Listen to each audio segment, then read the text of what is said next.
बाळ, फ्रीजमधून श्रीखंड काढ ना. आम्ही पूर्वी घरीच बनवायचो श्रीखंड. त्याची चवच वेगळी होती. आता काय सगळं रेडीमेड. आजी, हे श्रीखंड खाऊन बघ. आज तुझ्या आईनं घरीच बनवलं की काय?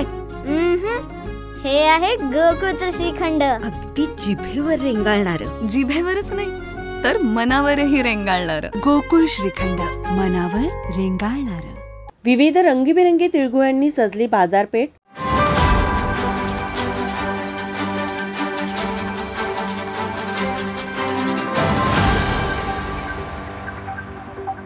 नवीन वर्षातील पहिला सण म्हणजे मकर संक्रांत. या निमित्ताने शहरातील विविध बाजारपेठा विविध प्रकारच्या रंगांच्या तिळगुळांनी सजल्या आहेत. 14 जानेवारीला साजऱ्या होणाऱ्या या सणासाठी खरेदीसाठी नागरिक मोठ्या संख्येने बाजारात गर्दी करत आहेत. तिळगुळ, तिळगुळाच्या वड्या, लाडू, रेवडी यांसारख्या सणाच्या खास वस्तू विक्रीसाठी बाजारपेठेत दाखल झाल्या आहेत. काटेरी तिळगुळ आणि गोळी तिळगुळ तयार करण्याचे काम जोरात सुरू असून त्याला नागरिकांकडून मोठा प्रतिसाद मिळत आहे. हलव्याचे दागिने आणि तिळाच्या विविध पदार्थांनी बाजारपेठ सजली आहे. कुंभार गल्ली परिसरातील मातीच्या सुगड्यांनी बाजारात लक्ष वेधले आहे. त्यासोबतच ठाऊकी व सजावटीच्या वस्तूंचीही विक्री वाढली आहे.